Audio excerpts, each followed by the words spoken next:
बेटा, अस्सलाम वालेकुम। कैसे हैं आप लोग? उम्मीद है कि आप लोग बिल्कुल खैरियत से होंगे और अपने घरों में भी महफूज होंगे। ठीक है, आपको पता है कि अब आपका जो नेक्स्ट क्लास है, अब क्लास 3 में आप लोग प्रमोट हो गए हैं। हम लोग नेक्स्ट सेशन के जो लेक्चर्स हैं अब वो आप लोग सुनते हो। ठीक है, उसको आप लोगों ने ध्यान से सुनना है ताकि आप जब स्कूल आएंगे तो आपके लिए भी आसानी होगी उसको समझने में। ठीक है, तो नेक्स्ट जो आपने लेक्चर नंबर 1 में मैंने आपको क्या बताया था, हामद के बारे में। लेक्चर नंबर 2 क्या थी, आपकी नात थी। ठीक है, लेक्चर नंबर, अब ये दोनों पोइम्स थी। जो आज हमने करना है अपना लेक्चर नंबर 3, इसमें आपका चैप्टर है। चैप्टर का नेम क्या है, बेमिसल है ज़ात रसूल करीम की। ठीक है, आपको पता है कि चैप्टर का नेम कितना प्यारा है, देखें। ठीक है, इसमें क्या चीज़ें एक्सप्लेन की जाएंगी, इसमें हज़रत मोहम्मद सल्लल्लाहु अलैहि वसल्लम की जो पर्सनैलिटी है या जो उनकी शख्सियत है उनके बारे में बताया जाएगा कि उनकी बेमिसल किसको कहते हैं। बेमिसल का मतलब होता है जिसकी कोई मिसाल नहीं मिलती, यानी कि उन जैसा दूसरा कोई भी इंसान जो है वो दुनिया में नहीं है। ठीक है, फिर लोगों ने उनको सादिक और अमीन का लक़ब दिया और फिर उनकी मुख्तलिफ़ खूबियाँ जो हम पढ़ेंगे, उनकी ईमानतदारी, उनकी दयानतदारी के बारे में पढ़ेंगे। तो ये जब मैं आपको रीडिंग करवाऊँगी तो उसके दौरान मैं आपको इसको अच्छे तरीके से वजाहत करूँगी। ठीक है, इसके लिए सबसे पहले आप इसके जो मुश्किल अल्फाज के मानी होते हैं वो आप एक दफ़ा देख लें। पहला क्या है, अजनबी।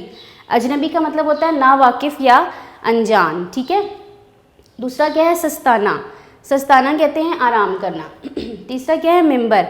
मिंबर कहते हैं वो जगह जहाँ इमाम खड़े होकर या बैठकर खुतबा देते हैं। नेक्स्ट क्या है, अमीन। अमीन कहते हैं ईमानतदार को, जो आपकी ईमानतों को रखता है। ठीक है, सादिक। सादिक किसको कहते हैं, सच्चा। ये रीडिंग के दौरान भी मैं आपको ये मुश्किल अल्फाज के मानी को वजाहत करूँगी। दूसरा आप जब इसके बाद पढ़ेंगे हम लोग, वो मैं आपको उसकी रीडिंग के दौरान ही उसको भी बताऊँगी। खाली जगह पुर करेंगे बुक में से, दुरुस्त जवाबात की निशानदही करेंगे बुक में से, कसीरुल इंतखाबी सवालात MCQs करेंगे और उसके बाद कुछ सवालात आपको वहाँ पे मैं दिखाऊंगी जिसके हम लोग उसके आंसर्स करेंगे। और आप लोग जब उसकी रीडिंग कर लेंगे तो उसके बाद आप खुद भी इन सवालात के आंसर करने के काबिल हो जाएंगे। ठीक है, अब आप लोग मेरे साथ रहिएगा, हम इसकी रीडिंग स्टार्ट करते हैं। हम लोगों का चैप्टर है, ठीक है, बेमिसल है ज़ात रसूल करीम की। बेमिसल जैसे मैंने आपको इसका मतलब बताया है, बेमिसाल, जिसकी कोई मिसाल नहीं। अब हम इसकी रीडिंग करेंगे। मदीना मुनव्वरा में खजूरें कसरत से पैदा होती थीं। कसरत से यानी कि बहुत ज़्यादा। इर्द गिर्द से लोग खजूरें ख़रीदने के लिए यहाँ आते थे। एक मरतबा कुछ लोग खजूरें ख़रीदने के लिए मदीना मुनव्वरा रवाना हुए।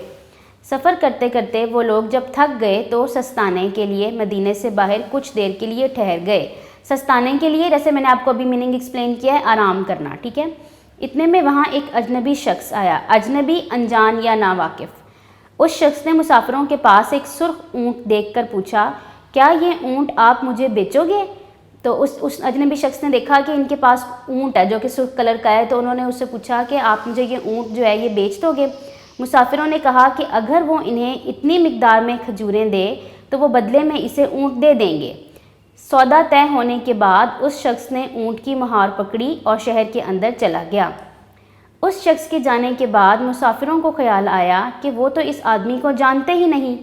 अब ऊँट की वापसी या कीमत की वसूली के लिए क्या करें?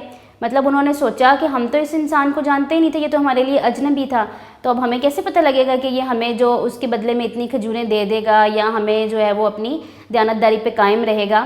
थोड़ी देर गुजरी तो उस अजनबी शख्स ने एक आदमी के ज़रिए ढेर सारी खजूरें भिजवा दी। साथ ही पैगाम दिया कि अपने ऊँट की कीमत के बराबर खजूरें तोल कर पूरी कर लो और बाकी खजूरें आपकी दावत के लिए। मतलब उन्होंने बहुत ढेर सारी खजूरें भिजवा दी कि अपनी जो ऊँट की कीमत है उसके बराबर तोल लो, इसको वो वाली खजूरें रख लो और जो बचेंगी वो आपकी वैसे ही आपकी दावत के लिए हैं। ठीक है, मुसाफिर अजनबी शख्स की दयानतदारी और सखावत पर बेहद खुश हुए। दयानतदारी पर, उनकी ईमानदारी पर, सखावत पर, उनकी सखी होने पर, उनके खुले दिल होने पर।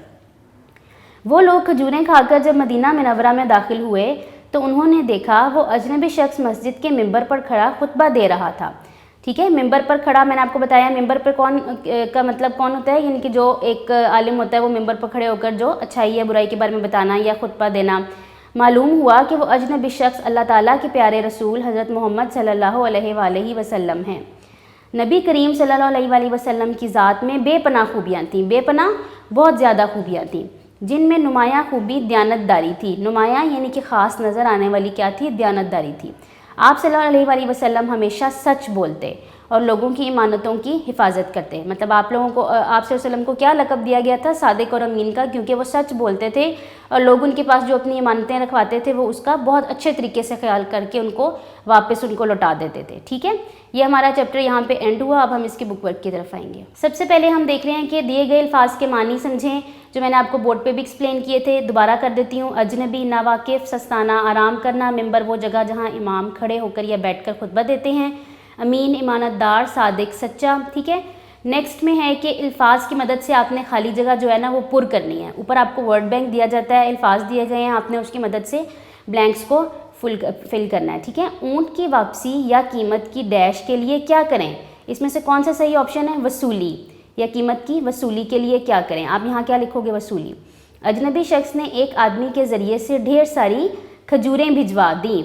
मुसाफिर खजूरें खाकर मदीना मुनव्वरा में दाखिल हुए। नबी करीम सल्लल्लाहु अलैहि वसल्लम की ज़ात में बेपनाह खूबियाँ थीं। मुसाफिरों ने देखा कि वो अजनबी शख्स मिंबर पर खड़ा डैश दे रहा है, खुतबा दे रहा है। ठीक है, तो इसके अंदर हमारी सारी फिलिंग द ब्लैंक्स पूरी हो गई।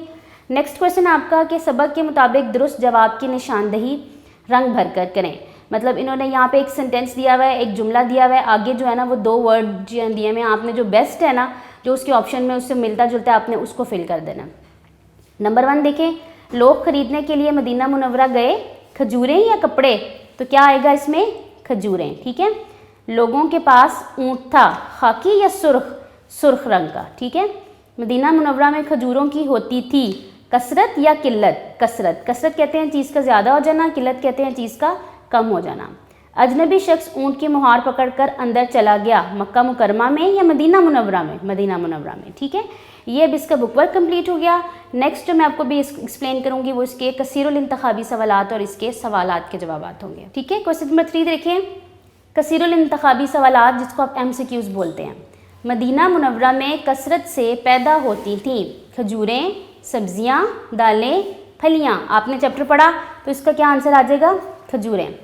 जिसमें ईमानतदारी नहीं, इसका क्या नहीं? यानी कि जो शख्स ईमानदार नहीं उसका क्या नहीं है? दीन, ईमान, इखलास, अमल। क्या आ जाएगा? दीन आ जाएगा। आप सल्लल्लाहु अलैहि वसल्लम को कौन से लोग सादिक और अमीन कहते थे? मदीना के, ताइफ के, यसरब के, मक्का के? तो क्या आंसर आएगा इसका? मक्का के। मुसाफिरों के पास क्या था? सुर्ख ऊँट, बैल या सुर्ख गाय? तो सुर्ख ऊँट। अजनबी शख्स ने कितनी खजूरें तोलकर पूरी करने को कहा?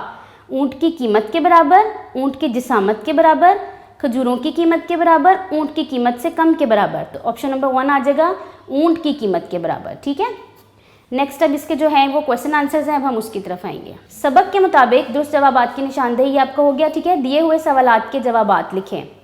देखें, पहला क्वेश्चन है, मक्का मुकरमा के लोग नबी करीम को सादिक और अमीन क्यों कहते थे?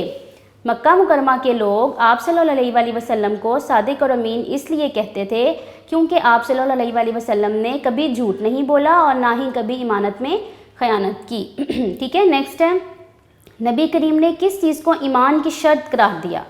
तो नबी करीम ने ईमानतदारी को ईमान की शर्त करार दिया। ईमानतदारी को यानी कि ऑनेस्टी को, ईमानदार होने को।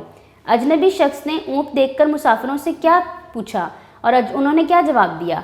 अजनबी शख्स ने ऊँट देखकर मुसाफिरों से पूछा कि क्या ये ऊँट आप मुझे बेचोगे? इस पर मुसाफिरों ने कहा कि अगर वो इन्हें इतनी मिकदार में खजूरें दें तो वो बदले में इसे ऊँट दे देंगे। ठीक है, अगला क्वेश्चन देखें, मिंबर पर खड़े होकर खुतबा देने वाले अजनबी शख्स कौन थे? मिंबर पर खड़े होकर खुतबा देने वाले अजनबी शख्स अल्लाह के प्यारे रसूल हज़रत मोहम्मद सल्लल्लाहु अलैहि वसल्लम थे। लास्ट क्वेश्चन देखें, दयानतदारी के 2 फ़वाइद लिखें। फ़वाइद यानी कि फ़ायदे। नंबर 1, दयानतदारी से माशरे में अमन कायम होता है। नंबर 2, दयानतदारी से अल्लाह खुश होते हैं और हम आखिरत में कामयाब हो सकते हैं। ठीक है, ये अब आपके इसके क्वेश्चन आंसर्स भी हो गए और आपका इसका जितना भी जो बुक वर्क था वो भी मैंने करा दिया, आपको चैप्टर भी एक्सप्लेन कर दिया। ठीक है, उम्मीद है कि आपको इसकी अच्छे तरीके से समझ आ गई होगी। जी बेटा, ठीक है, अब आप लोगों को इस चैप्टर का सब पता हो गया, कॉन्सेप्ट क्लियर हो गया कि चैप्टर का नेम था बेमिसल है ज़ात रसूल करीम की। हमने इसके अल्फाज मानी किए, इसके क्वेश्चन आंसर्स किए, इसके MCQs किए, इसके कॉलम्स जो जितनी भी चीज़ें थी हमने इसके मशकी सवालात जितने भी थे वो हमने इसके कर लिए। ठीक है, अब आपको इस चैप्टर की अच्छे तरीके से उम्मीद है समझ आ गई होगी और आप इसकी लर्निंग भी करेंगे। ठीक है, थैंक यू, अल्लाह हाफ़िज़, अपना ख्याल रखिएगा।